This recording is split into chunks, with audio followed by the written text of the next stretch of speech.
So tell us a little bit about what's your trajectory? How did you get to organ pipe? You're now superintendent of a national monument in the middle of nowhere.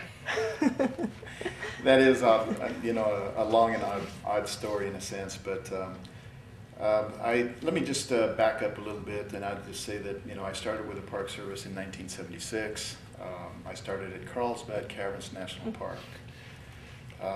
And really the only reason that I started with the National Park Service was because I had failed the physical examination at one of the potash mines there in Carlsbad after I got out of the military.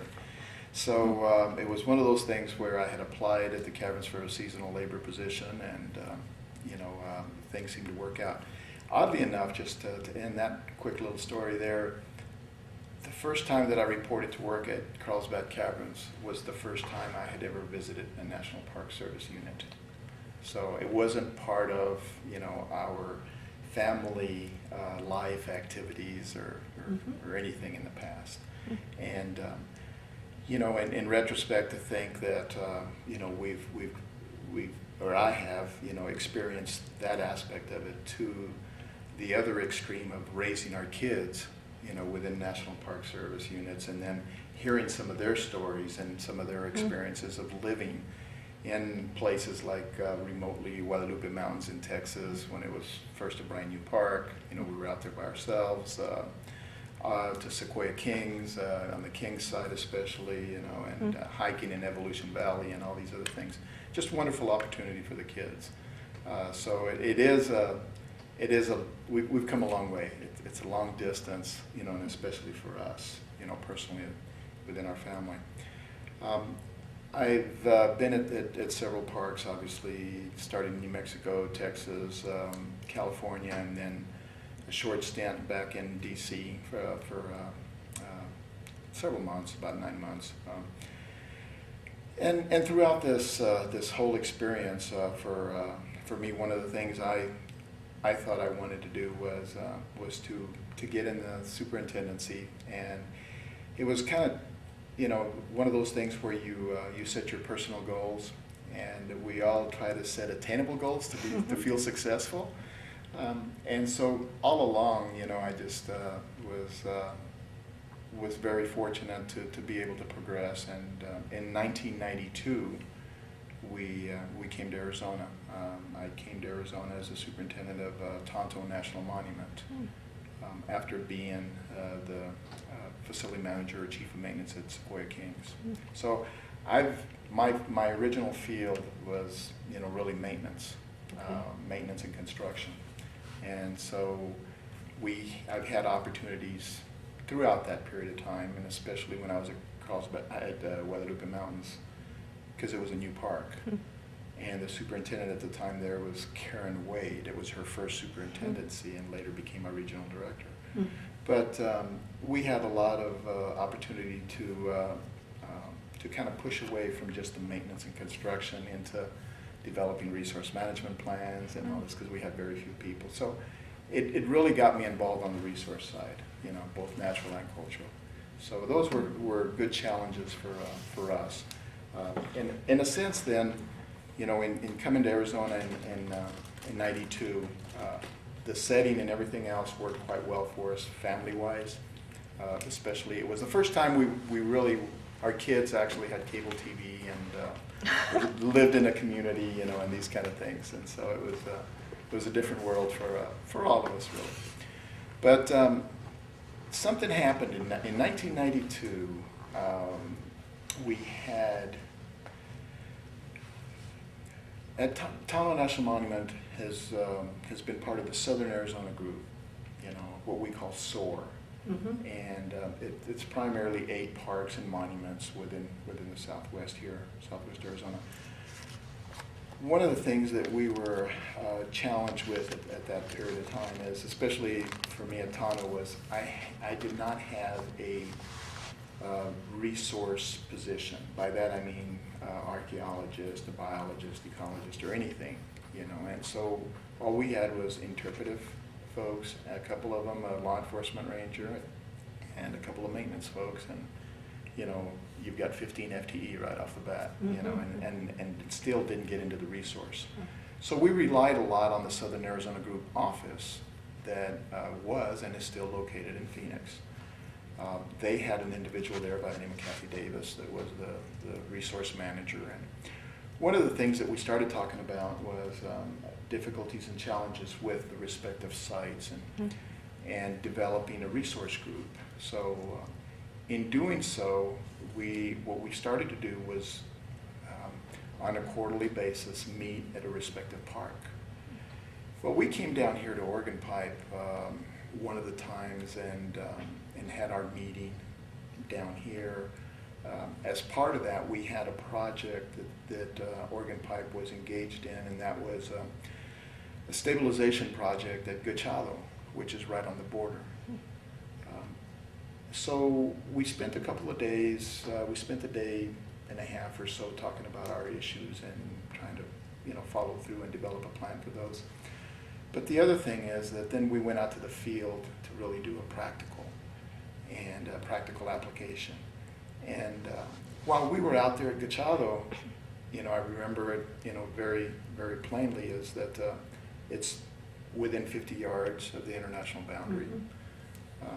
And on the other side, on the Mexican side, there's a small little ranching community that's just outside of Sonoita, you know. We had been out there several hours, and obviously a couple of dogs first migrated, and then of course kids, right. and then an older gentleman came across. But I could not remember his name. I want to think that his first name was Jesus, but I just wasn't sure.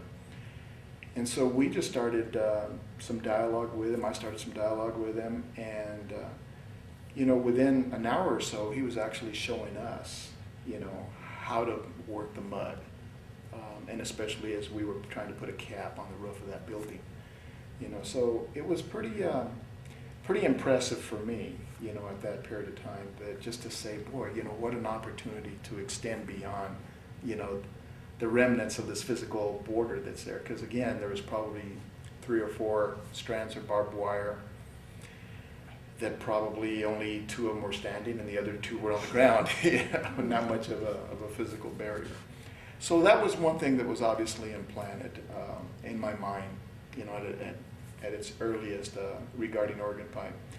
We later came in 1994 and camped at the campground for, I think it was just like one night. We were on our way to, it was our first time going across to Puerto Peñasco as a family. And which was a mistake, because then my boy and my daughter then knew what was there, and so that personally, again, that produced some challenges later on in life. Again, the experience was wonderful, you know, in that sense. Definitely a different Oregon Pipe. Even both visits were different, and but they're definitely a lot different than what we see today, you know, at this time and point. So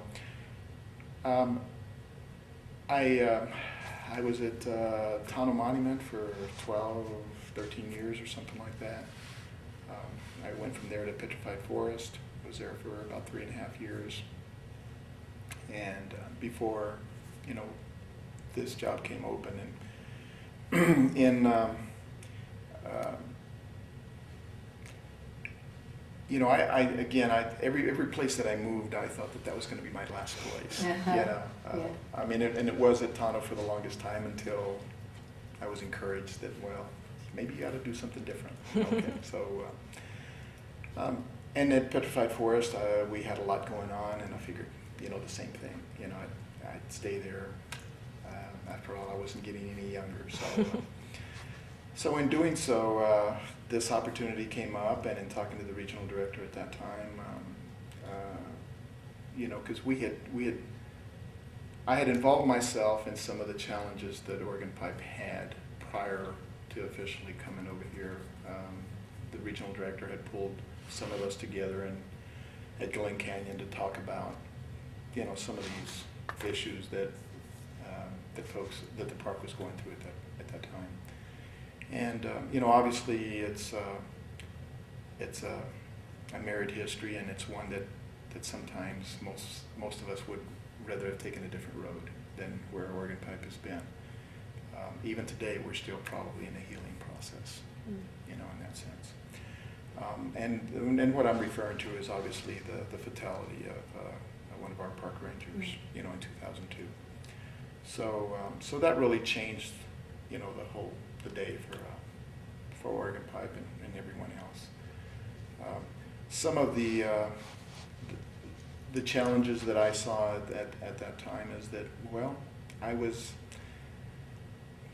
I'll be candid in the sense that I was very upset because we, within the Park Service, have a very structured process for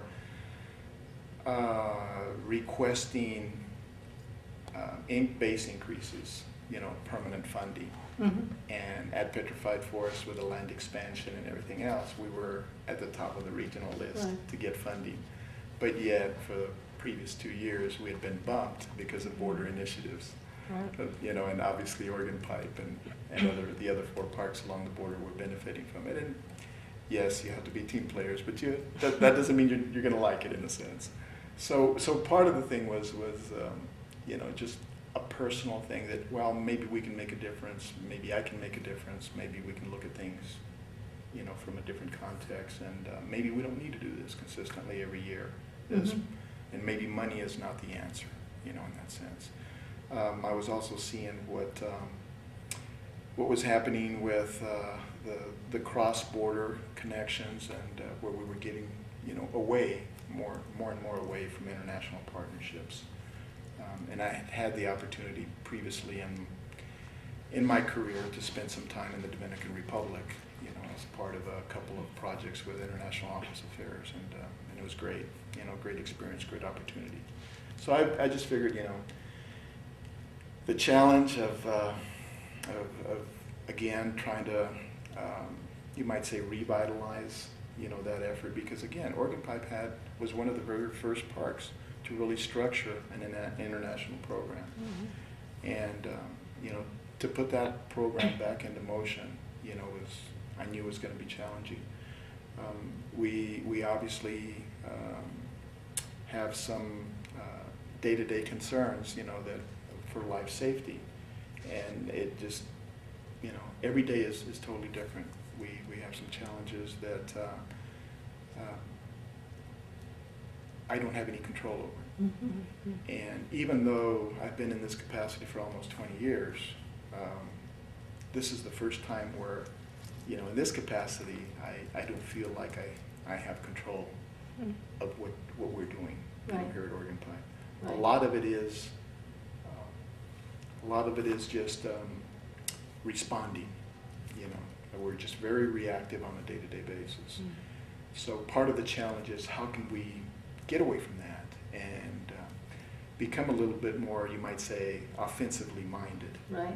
you know, and develop a plan where this is what we're going to try to structure and go from there. So I thought I could bring some of those things, you know, to Organ Pipe.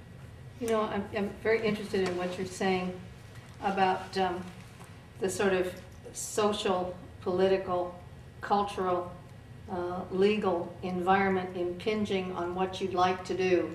The Park Service has always had a long-term mission of kind of getting along with its neighbors, you know, way back in the 80s when I was involved with this stuff, there was a lot of how you treat vendors and how do you include them into parks and how do you get people in the area to sort of appreciate them.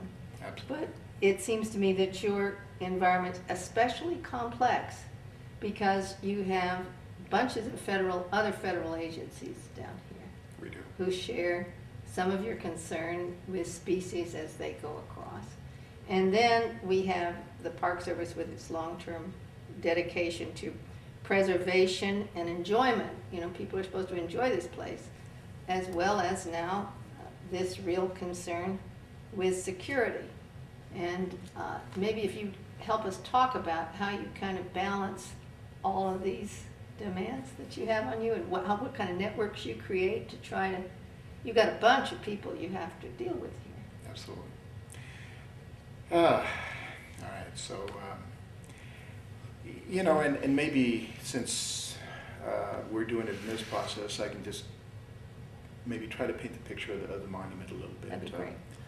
One of the first things is, I mean, obviously we have approximately 33 miles of an international boundary that we share with Mexico. A small portion of that with our sister park to the south of Pinacate. We have Highway 85 that it's a state highway that bisects the monument north to south, a distance of about 24, 25 miles. So when you look at the park as a whole, it's what, 330 acres, about 517 square miles. It's a large mass, but there's a lot of infrastructure that pre-existed really the Park Service.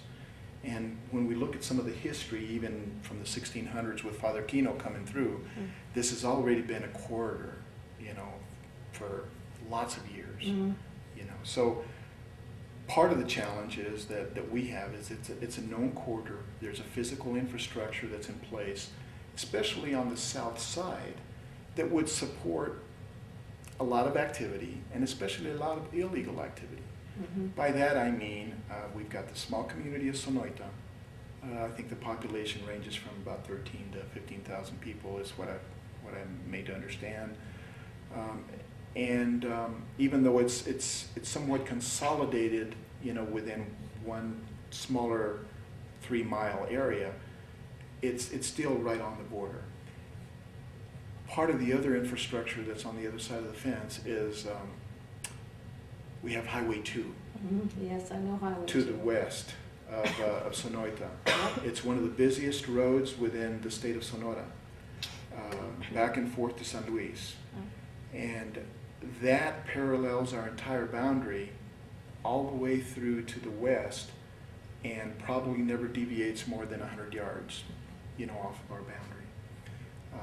It's a great, you might say, staging area, or it's just a quick access into the monument anywhere you want to go, much quicker than what it would take us to get to a respective point. On the east side, we have the same thing. We have a dirt road that's maintained that provides access to the little farms over to the east, and that really takes you all the way to the, you know, to the hills. So with that physical infrastructure on the south side and then the road north to south, we are obviously challenged with illegal trespass. You know, whether it's people, whether it's it involves drugs, marijuana, the infrastructure is there. We talked about other agencies that exist around us. One of the other challenges, and also is down in Sonoita, is we have an inholding of approximately 60 acres, the gay property.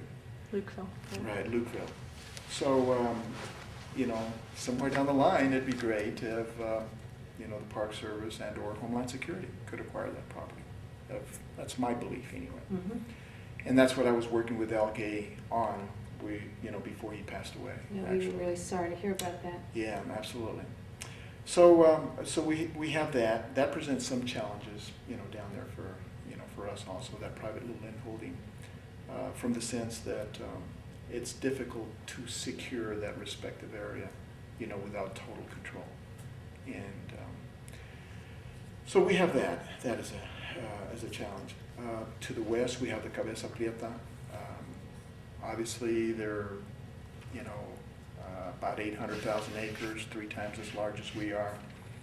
But again, you know, how they're protected a little bit better is that they're further away, their boundary is further away from Highway 2, and it's more of a challenge for them to hike through there. And besides, there isn't any other direct outlet. When they go through the Cabeza, they're either angling across on us or into Ajo, but very seldom do they really go straight all the way through, you know, to the interstate. It's just a long haul. So again, we become, you know, the easier partner in a sense. And then of course to the east we have the Tohono O'odham, and the O'odham Nation there. I mean, I think they have like 66 miles of boundary. So, and theirs is also very porous with a lot of the roads that exist, you know, going through there. But what presents more of a challenge for them is that, again, it's still a long distance, you know, if they don't get on Highway 86 to go through the Ironwood and on up. To the north of us, we have BLM property, up to, you know, the Y area into Ajo. So we are surrounded by all these federal agencies. And in addition to that, you know, obviously north of Ajo is the Berryville Water Bombing Range. So when we talk about partners and networking, I mean, we have a lot of federal entities, federal agencies, and then we bring in, you know, Border Patrol also into some of these discussions. We bring the county, Pima County, you know, into this equation also. And of course, you know, still trying to work with, even though we're challenged with some entities within Mexico, especially the enforcement side. That's challenging. And then of course the Pinacate, you know. So when we have, you know, these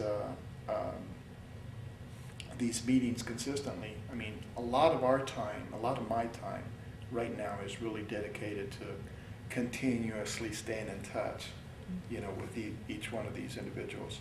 We have several groups in place that allow us to bring some of the broader issues into the meeting and discuss it. We have what's called a Borderlands Management Task Force that includes all these agencies, and we meet quarterly. Is that border-wide or just this region? That's this region, right? Each area has kind of like a hub. And so for us, it's the Tucson sector. Yeah, okay. Tucson sector west, I think is what they call us. But I also participate in the one in Yuma. Welton. With Welton.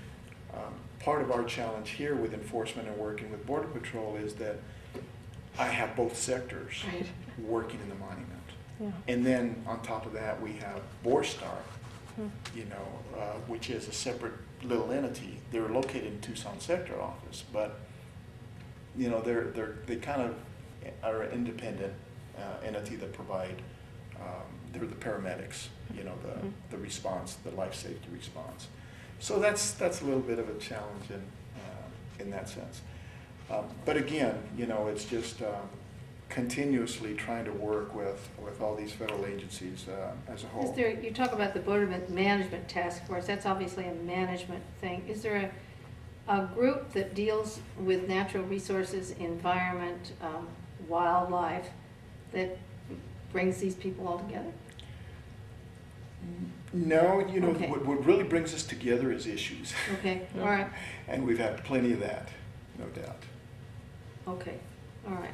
Well, I just thought that maybe the pronghorn or... Well, there is, and again, it's, I guess pronghorn is part of a program, but it is also issue related, and there is a pronghorn work task force Okay, all right. that addresses pronghorn.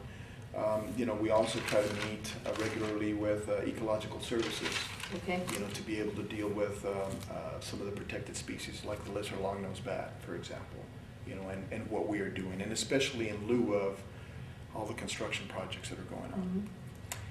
So I haven't mentioned anything about Homeland Security, No. and that's been huge. That's been huge for us. It's been huge for me coming to Oregon Pipe from day one. Because one of the first things that I inherited was as I think is, well, what occurred in 2006 was the Secure Fence Act came to be. And that was where Congress had ordered Homeland Security to construct about 700 miles of fence across the 5 states, you know, the international boundary. But for us, how that, the portion of that we inherited, it ended up being 5.2 miles of pedestrian fence, kind of split up halfway in between, almost equally in both directions from Lukeville. The intent for the pedestrian fence was to primarily locate it adjacent to an urban setting. And so obviously Lukeville is the primary point there. And when you, just to clarify, when you say pedestrian fence, is that the wall, the big sheets, or is it the chain link fence? Because Okay, right at Lukeville, it's the sort of chain link fence. And then, remnants of that. Okay, so to try to add some clarity to this, I mentioned the barbed wire fence before, Right. in the early 90s. After the major incident here at Oregon Pipe, Congress appropriated some funding in 2003 for DOI to construct a physical barrier along the border here next to Oregon Pipe. So this, I just said that the Secure Fence Act was in '06, so this is pre-DHS, Yes. pre-anything. Yeah. So this was actually the first real large fence effort that took place. They constructed a vehicle barrier. This is just a rail on posts. That's it. For the majority of the 33 miles, in some areas where the terrain was very rough, they constructed a Normandy fence, a cross fence. And, but again, there were no roads specifically constructed to support that effort. Everything was done off of the Roosevelt Reservation, the 60 feet that's there, but also with the existing roads, there wasn't any widening that took place. From my standpoint, here's my political paid announcement, advertisement. I personally believe that that's probably the best $13 million the Department of Interior could have ever invested, from my standpoint. Not only did it slow down and almost stop vehicle traffic coming north, but the same thing south. And in my capacity here, one of my major challenges, as I think I mentioned earlier, is safety. You know, life safety of not only the visitors but our employees, and especially as we engage, you know, in our daily activities. One of the most dangerous processes for us is to respond to a vehicle chase, because the vehicle becomes a weapon. You know, you never know, you never see physically your enemy in that sense. They're protected, you may not be. Some of the challenges that we had for a long time for Oregon Pipe was they would notice, they being Park Service or Border Patrol would notice a loaded vehicle going down the highway. They'd proceed to try to stop them. The vehicle would turn around and it'd be a high-speed chase going south. Prior to the fence, they could cross anywhere they wanted to, and they were gone. Okay. With the fence in place now, they know that it's more challenging, you know, to be able to get across. Does it still happen? Yes, it still happens. Now they just crash into the fence, or maybe not so good, try to run through the checkpoint, through the aduana on the Mexican side, and hope there's no traffic. But at least that element of it has been minimized, and for me, the risk of our employees is less, because that's not occurring on a daily basis, you know, the way it was at one time and point.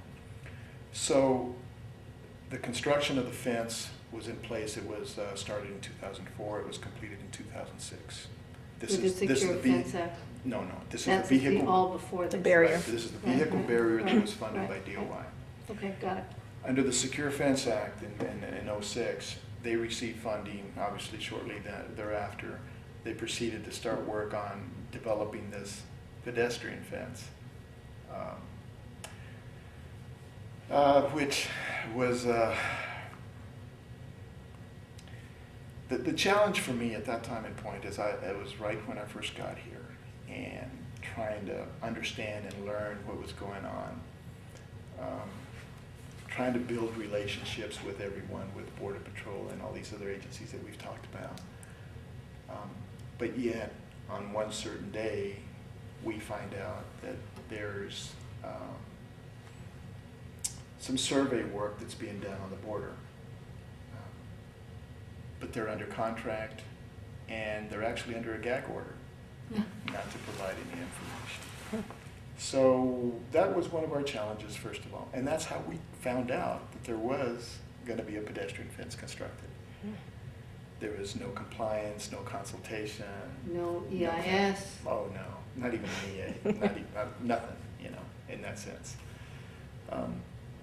So as we started inquiring, they started involving me in a lot more of the dialogue and the discussion. Obviously, the design it was a design build that was approved by Homeland Security and by Border Patrol.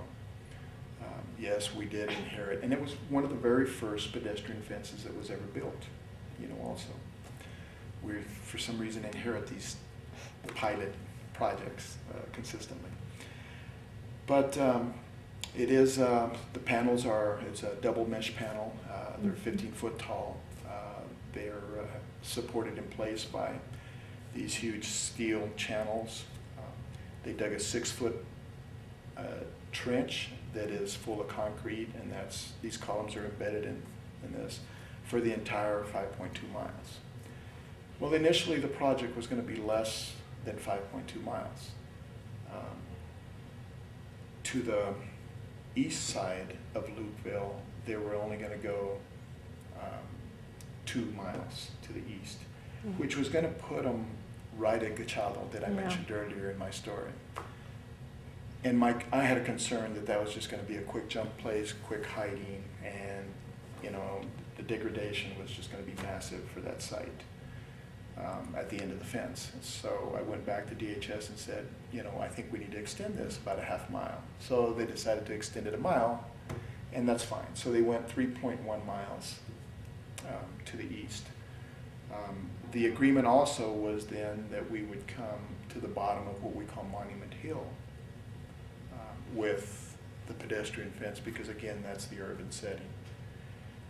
So we're going through this process with this design build concept and everything else, and obviously we're doing a lot of agreeing to disagree, you know, between agencies, and you know, when is the compliance really going to start and everything else. And even after a couple of meetings with Chief Aguilar and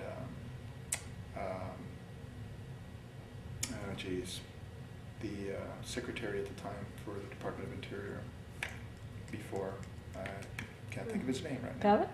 No. I'm trying to remember. Anyway, What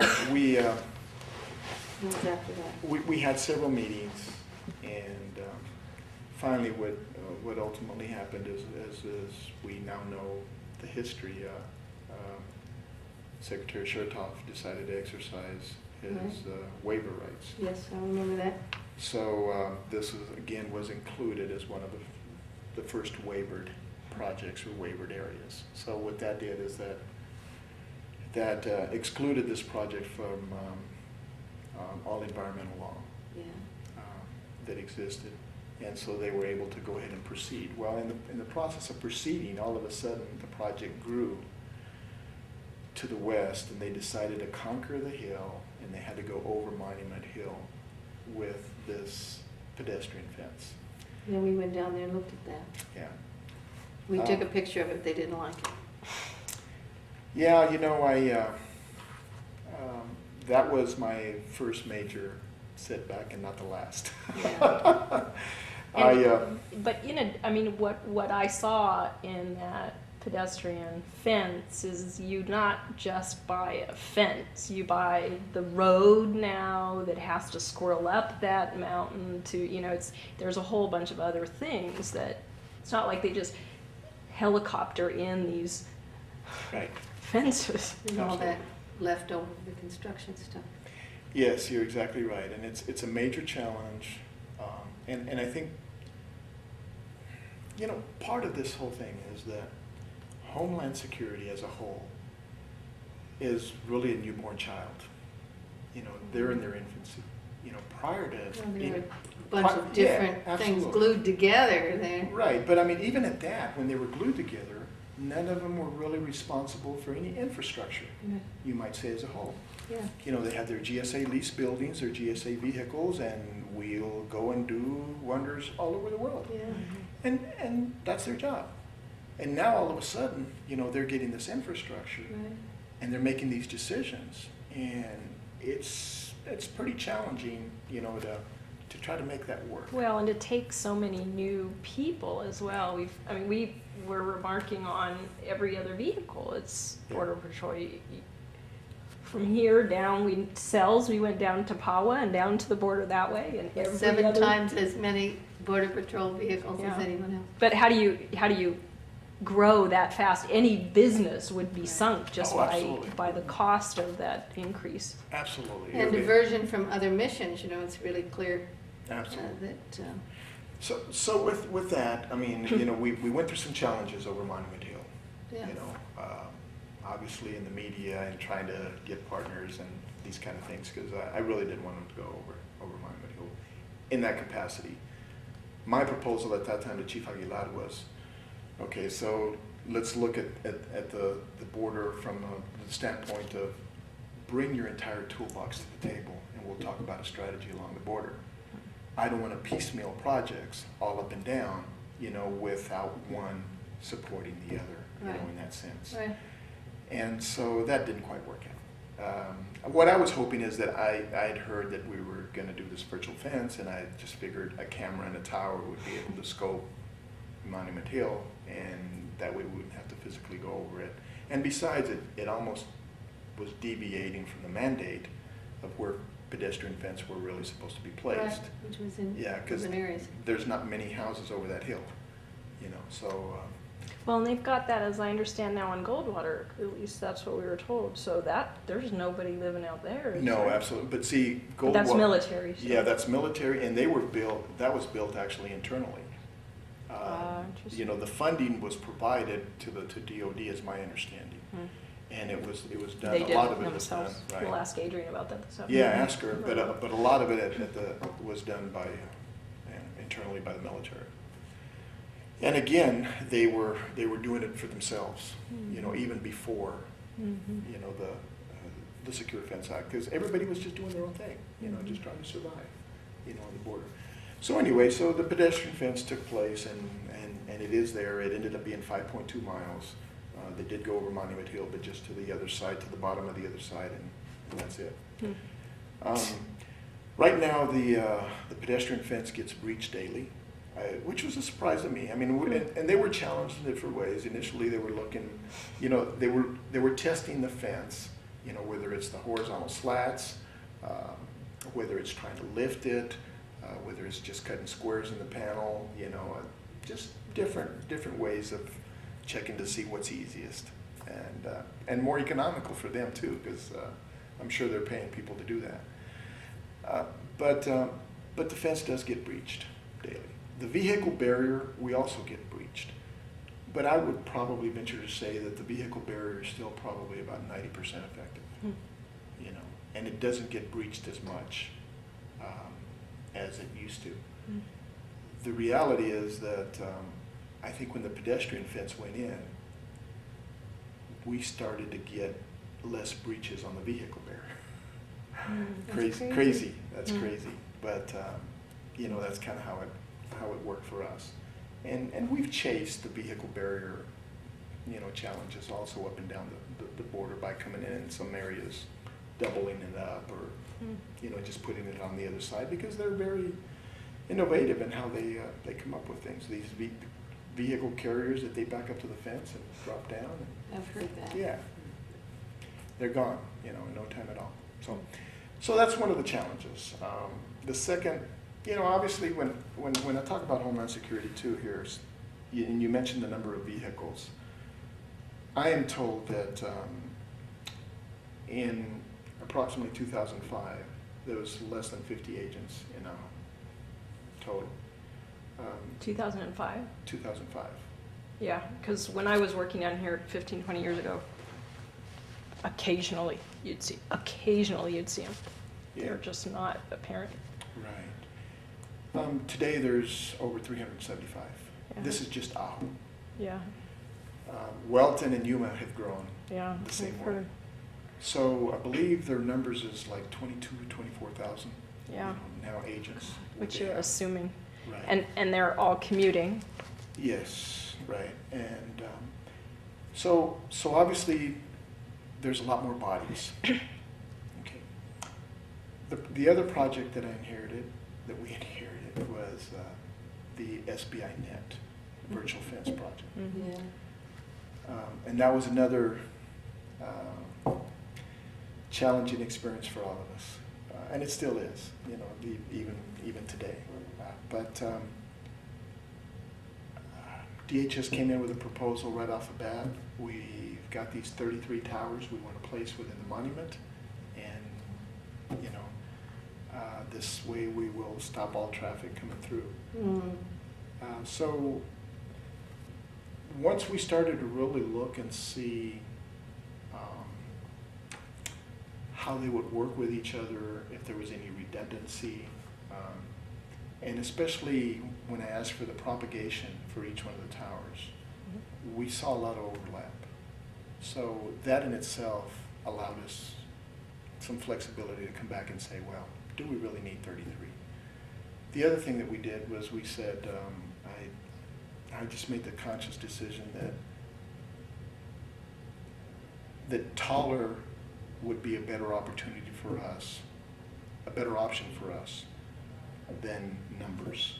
So if they were gonna make a tower taller, instead of 80 feet, if they make it 100 feet, can we eliminate some towers?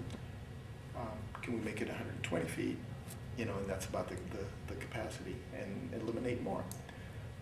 They do have, one of their major efforts is to make sure that there is a redundancy within the system, the connection. Mhm. So each camera needs to send out a signal 2 ways.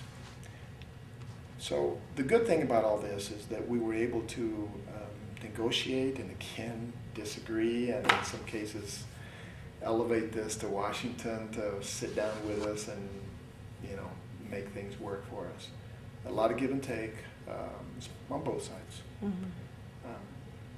We ended up with 10 towers total in the project. That's a good we- reduction. We ended up with 5 in the monument.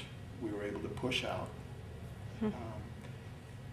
Even today, we're still talking about eliminating 1 more tower Hmm. and doing things through fiber optic. So the 5 towers within the monument are now up. They've been Uh-huh. constructed. They're not operational yet. They're supposed to be operational by December, Hmm.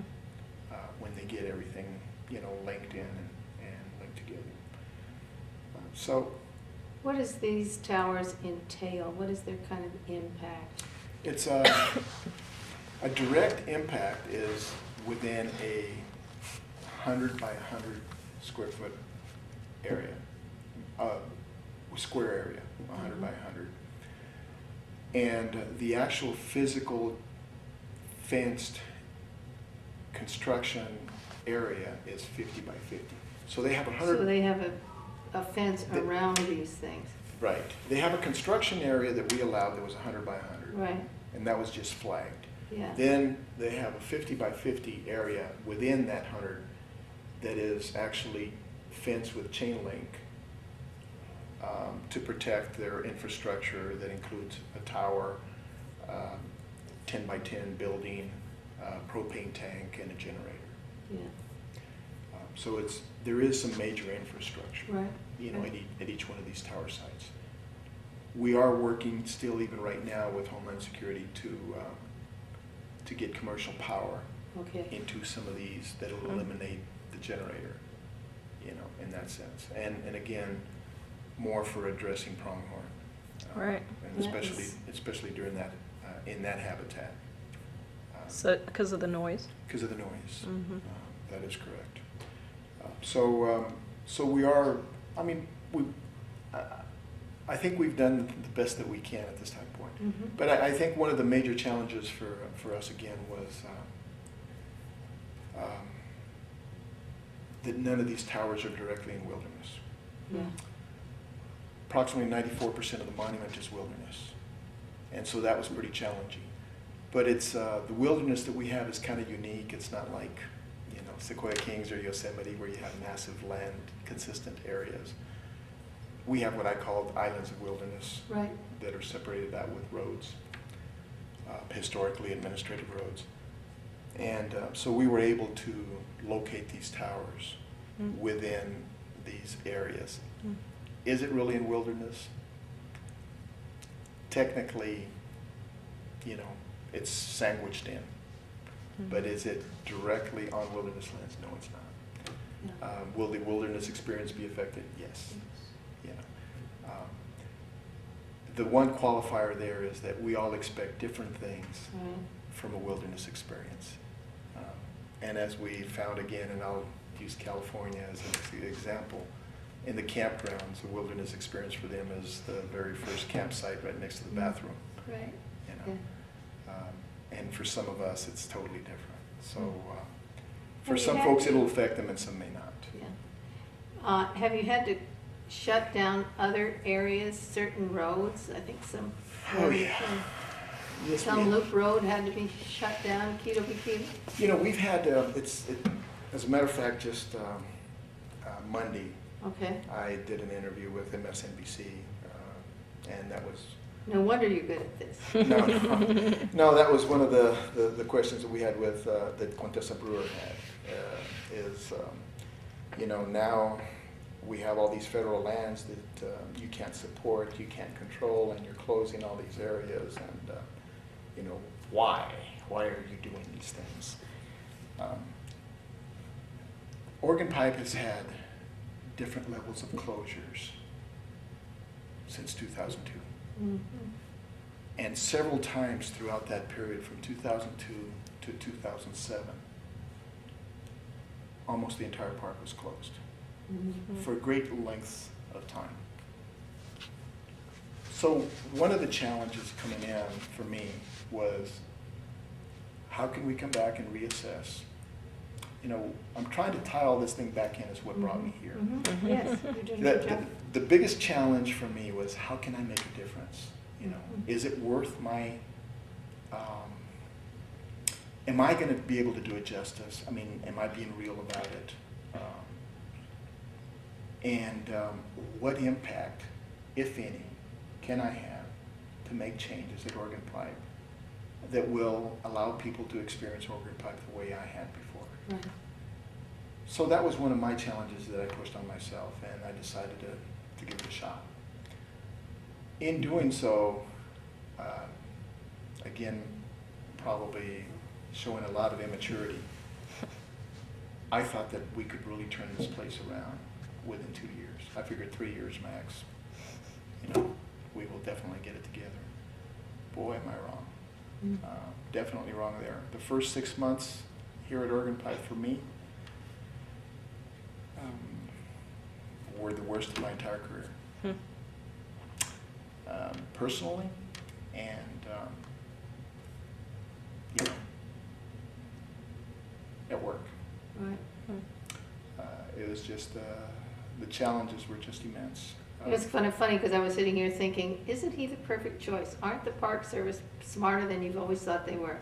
Because here's these big construction projects, and you got somebody in the Park Service who understands this, and you put them in Oregon Pipe where you can talk to these people who are building all these stuff. Thanks, but that turns out, Coincidence. yeah. Well, it seems very smart. Yeah, coincidence for all of us. But even at that, I wish I had been still more experienced in, in handling some of the situations, both internally, and outside too. Not such a great place to raise kids, Well, I'm not, I mean, we're past that. right? No, it's just,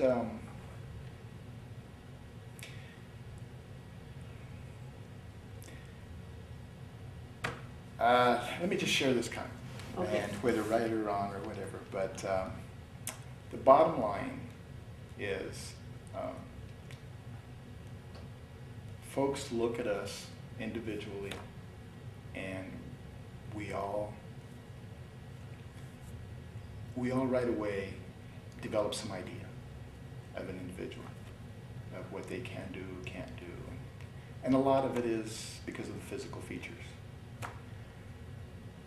Bottom line is, I look like the enemy. Hmm.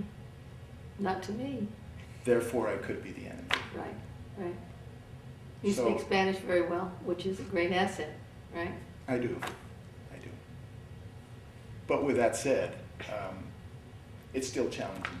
Yeah. I mean, that was a huge challenge. That is a huge challenge. It Right. continues. That's amazing. Well, not so amazing, especially with what we're seeing in today's, Right, no, today's yeah. life. Yeah. And the reality is that a lot of folks will never really understand. Joe Joaquin probably will. Mm. In that sense, what I'm talking about. But what was it? Martin Luther, I think, said, you need to walk, a mile in my shoes. Yeah, You need to walk about 10 feet in mine. and then you know. And you go through the check station once with me, as me, and you would know. Right. Drive back and forth to work, and get followed by Border Patrol. Right. I mean, it's just a different place. Mhm. And some of these challenges on the outside I should be above that. But it's just challenging because my family sees it, especially when they come visit. And it's just, it's frustrating. And I wish America was past that, Yeah. in that sense. But obviously, we're going in a different direction. And I can imagine with your personal experience that's also then reflected in Mexico. I mean, when I was here, Isabel Granillo was up here, and Carlos Castillo was up here, and there was all this mentorship going on. Charles and Amy were inculcating the new Pinacate staff, and as we reinforce, we're letting a whole bunch of other opportunities out. Can you speak to any of that? You said you were relationship building, and Yes. I've been fortunate in the sense that I feel like I have a very, very professional but yet personal relationship, especially with a couple of folks at the Pinacate. And Pepe just left, but with Federico, director right now. So we're able to communicate very easily, back and forth. In the past 3 years, we have been able to develop a couple of projects where we can work closely. As an example, one of them was a 3-year project where we shared an employee, and it was an employee from the Pinacate. Yes, we went through 3 different individuals. Yeah. Each one did about a year, and that's all they could stand of me, and moved on. But the reality is that was very productive for us, from my standpoint. The individual would come and actually just work out of our visitor center here for 1 week out of the month. And part of the projects that we were working on is, for example, names, places of things that we tend to use, that we tend to butcher, and that maybe folks from the Atom Nation could help with, and maybe from Mexico, could marry these things up. We're going through a rebuilding phase where we've got a couple of things, we've got a bunch of exciting projects, and one huge one is just, totally redoing the exhibits. Yeah. We have no exhibits. And, obviously the exhibits were removed for a purpose, to meet NAGPRA guidelines way back when. But the reality is that we've been lacking tremendously. So one of our great achievements recently is that we awarded a contract to a company in working with all kinds of folks to be able to establish a theme, that incorporates things differently than what we have incorporated here before. Oregon Pipe has primarily been a natural park, especially with the biosphere designation. Wilderness biosphere, that's not a bad thing. That's a tremendous thing. But the reality is that we have a lot of cultural resources that have been forgotten. And so how do we go back and at least stabilize those efforts? Bates Well. I've got a forward operating base for Border Patrol there. We're working at relocating that. And the agreement that I have now is that by December, it'll be at our border next to the Cabeza Prieta. And so we'll be able to take back, the Bates Well area. And we did an emergency stabilization in last year. So we have that. We have a lot of interpretive themes that we have never used. Mining, for example, farming, and the Armenta area, especially. So there's just a lot of these common, I talked about the travel initially, the corridor. Just a lot of stories we can tell, and we really haven't incorporated the Autumn Nation, or for that matter, Mexico, into our story. So hopefully with the storyboard that we're working through right now, and Adrian Rankin's been instrumental in helping us with that, we're going to be able to capture some of these stories and really tell a more comprehensive story of Oregon Pipe, and the resources. I'll just share that a major challenge for all of us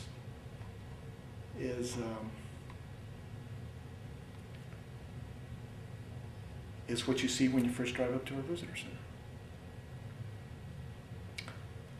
What was your first experience when you drove up to the visitor center? Did you notice anything different? Was there any questions that came to mind? I've come back here so many times at this point, I don't even see You didn't it. pay any attention? Because Okay. there's obviously the Oregon Pipe cactus out there that's looking very healthy and happy. We looked at that. The bathrooms have been moved, I noticed that. Yeah, they have been moved. So what's the name of our visitor center? Don't know. I used to know. So it's Chris Egley. Oh, right, and there's the hat. There's the monument out there to him. I hadn't seen that before. Yeah. That's new, is it? I don't know how new it is or anything else. I know that it was here in 2007. Well, Everything- I'm talking 15 years ago. It was not here No. in, 15 years. Yeah. Yeah, because I noticed that. I did notice that, actually. So part of our challenge is, and I'm not trying to, obviously the individual gave more than any one of us will probably ever give the service. And I could never imagine as a parent, living through something like that too. But yet, when we start looking at physical features, government areas, it's different. It's a different experience. It's not the way we'd like to think about the border. It's not the way we'd like to think about a national park. No, it isn't. And especially where you've made it a destination for whatever reason. Right. And then you get here, and then you see the And monument, symbol. and now you've got the interpretive sign, and we start asking questions. And yes, it's a story in time, Right, but again, it occurred in 2002. yes, right. So it's today. Which is really recent stuff. Yeah, it's still today for us. Yeah. It's not like going to Gettysburg, Yeah. and seeing Right. some of the history and some of the exhibits and Right. visualizing, what occurred in those Right, battlefields. Right. You surely don't want an interpretation of this stuff. Well, I don't know if, I think I do, but I don't think it needs to be our primary Right. question and our primary theme coming in, to the park. But the thing is, it is what it is. Right. And so how do we make the best of it? Well, one of the things we've been asking people is about the importance of physical things, whether they're other living things like jaguars or pronghorns, but also the importance of books and libraries. And numbers of people have mentioned the International Sonoran Desert Museum, and the fact that it's very consciously binational or even trinational, that it's got this sort of association with the peoples of the area. Right. And it proudly has that Mexican flag and proudly has all those things in there. And in some sense, that is an important symbol of the kind of cooperation that exists. Absolutely. And there's ways that we can still continue to build, on this. You mentioned, the symposium that we had, the Tri-National Symposium recently. That was a major feat for all of us, Mhm. in a sense, and especially for Tracy Taft and her staff there Yes. at the International Sonoran Desert. Well, we've certainly covered a lot of this stuff, and it's really helpful that you talk about your relationship with the Pinacati. Maybe something about your relationship with Tracy Taft and other non-governmental organizations. That'd be good. Okay. Are we on? Yeah. Yeah. Whether we like it or not. Well, again, all right, so one example of a win-win for all of us was obviously this Tri-National Symposium. And it's something that I just thought that we, within the Park Service, we do not do well, and that's celebrate our accomplishments Mhm. and our achievements. And, with the history that Oregon Pipe, there's so much research work that's been done in this area since, prior to the 40s even. Real good work, even in the 40s, Mhm. that, we never really tell these stories. We never really share, a lot of these findings, and never take the time to do that. So this was an opportunity for us to make time, to be able to share that story.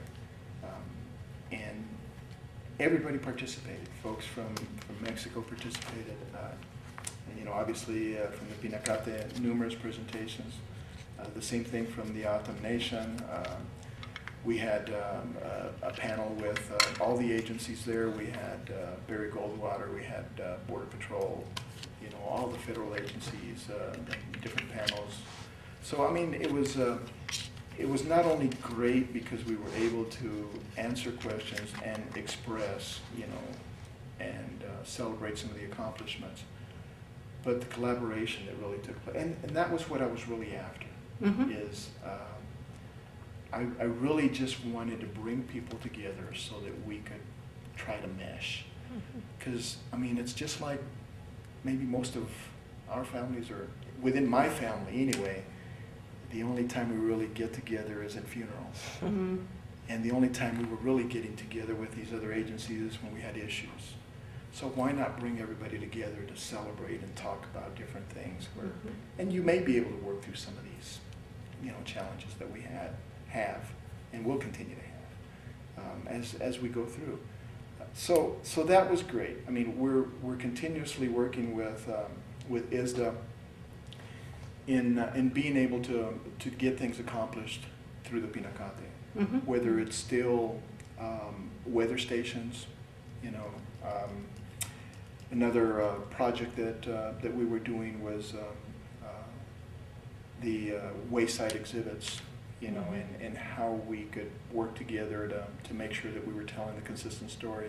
A current project that we're working with right now with Federico is I was able to get a major portion of Highway 85 through Oregon Pipe approved as a scenic byway by the state of Arizona. Harold wanted to do that way back when. Yeah. So you accomplished it. Good for you. So we were able to get that done. But now what I really wanted to accomplish would extend that through the Pinacate and have it be kind of like the first Yeah, that'd be Yeah. great. international area that brings this byway process in. So I've been working with Federico on that aspect of it. We have a lot of opportunities really, to continue to build on, whether it's even simple things like taking tours from visitors that are here in our campground Mhm. and being able to take them to the Pinacate. Mhm. And not worry about driving or anything like that, and either make it a day tour overnight, whatever, just different options. Those are opportunities that maybe now become more realistic, for us. When you said that you thought you would be able to begin to make this process of improvement, you said you thought maybe 3 years max, something like that? Oh, yeah. All right, so, So now what is your time frame? yeah, and sort of, what is your level of optimism or pessimism? We've asked everybody this, so it's not, how do you feel? Do you think that this problem on the border is with, we don't need to go into the details of it because we all know it. Has that so slowed things that the best we can do is hunker down till perhaps this passes? Or is it possible in the nearer term? People say something about the near term and the long term, and people are optimistic about the long term, but varied about the near term. Good question. I'm optimistic Okay. that within the next, give me some slack, 2 to 3 years, Uh-huh. that within the next 2 to 3 years, we will know. We will know whether we are making a difference, Uh-huh. or we will know that we're not. Uh-huh. By that I mean, we've inherited, as I mentioned, physical features, Mhm. infrastructure, the pedestrian fence, the vehicle barrier. We've also inherited the manpower, the person power, the capacity to be able to patrol the border by tenfold numbers. Right. easily. We're now working on the technology, with the AHO 1 project. This is what I heard Chief Aguilar talk about a year and a half ago or so about his three-legged stool. He said, give me those 3 things and I'll control the border. Well, I think there's a lot of other little things that we need in between to be able Yeah. to control the border. I won't say little, big things that we need to control the border. But it's gonna come along. I mean, if all those things work the way they should, we should really make a difference here. Internally, for me at Oregon Pipe, one of my major challenges is recruitment and retention of law enforcement staff. Uh-huh. And so we are doing all kinds of things that are different to the service right now. I have some ideas, some grander ideas that I would hope that Congresswoman Grijalva or someone Yeah. would take on. For example, I'd like to expand the park to the north, all the way to Hawaii, into BLM land. But again, this is me. Right. And I'm looking at it just from my standpoint that it would be non-wilderness. In my eyes, my plan would be non-wilderness. In the legislation, you could include that we would construct a road that would be all-weather road for Border Patrol that would provide them quick access from Highway 85 to the Bateswell Road. The other thing that it does for me is that it puts me right up against a almost municipal infrastructure where we have water, we have electricity, but it's a small little community. And I think if I were to able to do that and create some housing Like within the make area it of so much Guam, easier. Right. it would make the recruitment part of it easier. The challenge for recruitment for me right now is that it's to go in and buy something in Ajo. It becomes it's just like going to Vegas, whether you're lucky or not, if you're going to be able to make some money later on. Yeah. Most of these BP guys are upside down, Yeah. with their houses and things like that. Even in Maricopa and Avondale and all that, if they go out that far. So the whole region, the whole area, and it's not just us. It's Border Patrol, Right. in this sense too. Right. It's the county, Pima County, with their deputies. Right. So the whole housing issue is huge. It's huge. Have you also had an increase in fatalities? Because that was one of the other huge things they talked about. The problem with this road is when you get hit, you're dead. Yeah. Because if you're increasing to 2,200, the people who are commuting between here and Tucson and here and Gila Bend and here and, well, that's a significant difference. Now, hopefully they drive better, but they're not the drunk college kids going down to Peñasco. Oh, yeah, we get that. But that's the problem. I mean, you've got, Harold talked a lot about the fact that you've got the Winnebagos and then the college kids Absolutely. and then the enforcement bit and And then just the the liquid in mix. between that doesn't mix, absolutely. Yeah. No, that is. And the other thing is we've had increases in the amount of traffic. We're averaging 40 to 60,000 vehicles one way on 85 every month now, depending on the month, obviously, with the number of holidays. That's huge. You know, Yeah. it's a huge increase for that two-lane highway, you know, going across.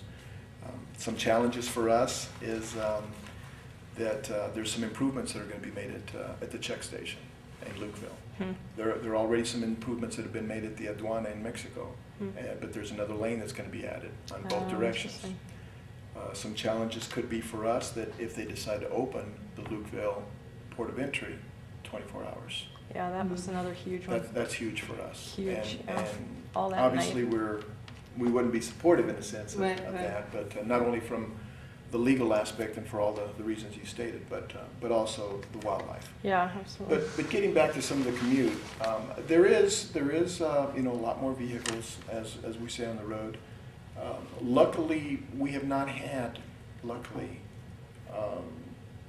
any fatalities since the one that occurred here across the street at our entrance, which was 2005. We've had a lot of we have quite a few accidents. Well, I take that back. We did have a rollover, and the lady died a day or so later. But that's actually not, it's not I bad. had assumed it would be so memorable that you could rattle off statistics. Yeah, it's not bad. That's You know, but since you mentioned fatalities, another issue for us is just illegal fatalities of illegals along Yeah, the desert. yeah. And if you look at our stats all the way through, we went 1, 2, 1, 2, you know, for about a decade, and up until last year. Last year we had 21. It's a lot. Yeah. It's a lot, but part of the reason is that it was the first year that we actually went out into the resource, because we had a major project where we had to inventory all of our abandoned landmines that we have, and we have over 100 of them. So our folks were actually out in the field for the first time in a decade, you know, consistently throughout the entire line. So we came across more remains than ever before. Oh, I see. You know, So so- it might have been an anomaly, because Yeah. you couldn't tell, I mean, they were obviously deteriorated from whenever. Absolutely. Yeah, I see. And not complete and Yeah, all yeah. that. I mean, they'd Yeah. been there for quite a Yeah, while. yeah. So it wasn't like So, no. recent dead. But I mean, 21. even right now, today, we have 6 Hmm. as of today. Hmm. Talking about going out and looking for other partners, I met with producers at Univision this Monday afternoon, just to see if we can get some PSAs going, Yeah, you know, for, it's an ID. yeah, Right. absolutely. Right. And see in that sense. I've met with the priest at Sonoita, you know, and obviously, you know, within the Catholic religion, we want to be blessed before we make the big trip. And so if he can talk to him and say, you know, you really know what you're getting into and these kind of things, you know, it may not change me, but Yeah. so there's a lot of little nuances of things that we feel we may be able to do. But getting back to being realistic about, you know, when we can do something different here.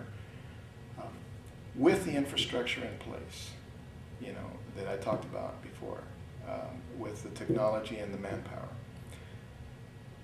I think that'll really help us. If I'm able to recruit and fill my 20 law enforcement positions Right. and keep those consistently filled, that'll go a long way to enhancing what we're doing, you know, here too. Part of the challenge is that with any interdiction operation, we can also impact the resource. And especially with the numbers that we've just talked about, you know, the added infrastructure and all these other things that are occurring. So how do we pull all this together? And that's one of my huge, huge challenges right now, is to be able to sit across the table from Homeland Security, Border Patrol, and just say, let me see your operations plan. How are you going to implement your response to all these tower notifications? You know, what is going to be your deterrent strategy along the border? Because for me as a land manager, that's the greatest strategy that there is give me a big offensive line and I can score all kinds of touchdowns. And I feel like that's what, I mean, if we really want to be serious about securing the border, we need to do it on the border, not 18 miles, 24 miles into the United States for the pure reason of getting stats. If we're doing deterrence on the border, we're not providing numbers to Congress. So Congress wants numbers. We need to get past that. We need to get to a point where Congress wants to see zeros. You know, the president wants to see zeros. And that it's okay to not have anything reported, you know, in a month. I would be elated, you know, to be able to see that because we have this presence on the border and the system, the security system, that's working. Yeah. You know, it may be deviating at the Casa Prieta or the TO. Or whatever. You know, yeah, I look out for my brothers, but not not after I take care of my house first. Yeah. So, for me, that is if we can engage in that dialogue and come out with any form of agreement, you know, that makes deterrent a major strategy within Border Patrol, especially for us here. That would open up all kinds of opportunities and allow me to open up the 62 miles of dirt road, of unpaved primitive roads that used to be open to the public, 12 and a half miles of trail, backcountry trail that are also have been closed to the park. But that's, you know, without that, I will probably continue to manage the park in the same way, and that is in developing zones. You know, I've really just split up the park into 3 zones. Not I, but as a team. Again, it's a team that we meet quarterly and reevaluate the situation every time. I haven't made a change to our boundary, to our zone boundary, since November of 2009. So yeah, I'm way behind. Every quarter, I'd like to be able to add, you know, new land to these zones, to these 3 zones. One zone is open to the general public, and also obviously all our employees, researchers, you know, just wide open. The second one is what we call a blue zone, and that's open, adhering to a specific protocol.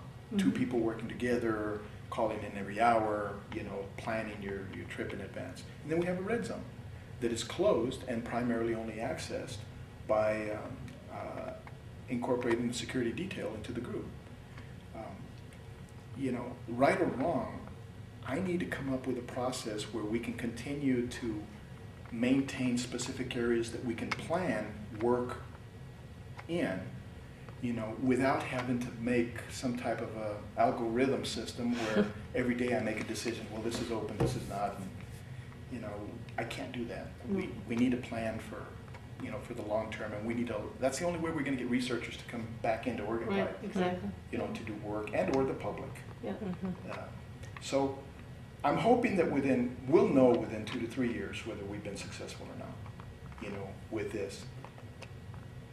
And probably these 3 things that I just mentioned will not be the last thing that Homeland Security, you know, utilizes on the border. I mean, there's probably a lot more that we could be talking about, or someone could be talking about within the next 2 to 3 years, you know, here at Oregon Pipe. So lots of challenges, but every day is different. Yes. Well, we can't thank you enough. This was really just great. You're welcome.